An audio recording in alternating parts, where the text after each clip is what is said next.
One of the highest rated recruits in the country is officially on the move. Ian Jackson just entered the transfer portal.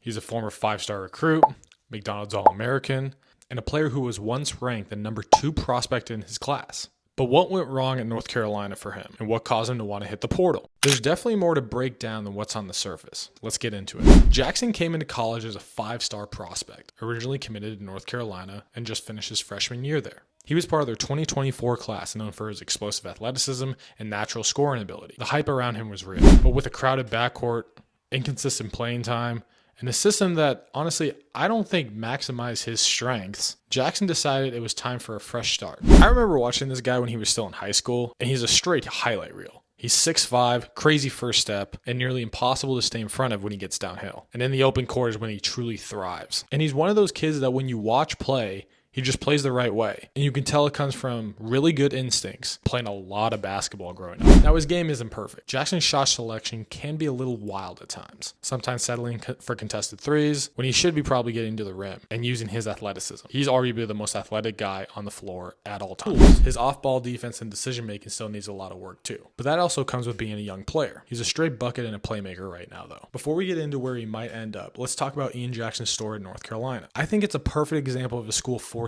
him out. He was primed to be the head of the snake in North Carolina, with RJ Davis graduating and Cadeau hitting the transfer portal. It just seems like a fishy situation. Why wouldn't you give the keys to the car to an ultra-talented kid like this? This one just seems kind of fishy with Hubert Davis in my mind. So now the big question is, where does he go? I believe he's going to end up at St. John's or Arkansas. At St. John's, Pitino would give Jackson the green light right away. And under Pitino, Jackson could really define his game as a feature role. He's the perfect replacement for RJ Luis in my opinion. Now at Arkansas, Jackson fits Coach Cal's mold as an athletic, high upside guard. And doesn't Ian Jackson look like every NBA prospect Coach Cal coached and got to the league at Kentucky? This just seems like a right fit. Ian Jackson's next step could reshape his career, because he'll move on to the NBA after that. But where do you think Ian Jackson is going to end up? Drop your predictions in the comments, tag a friend who you know is an Ian Jackson fan, and follow me.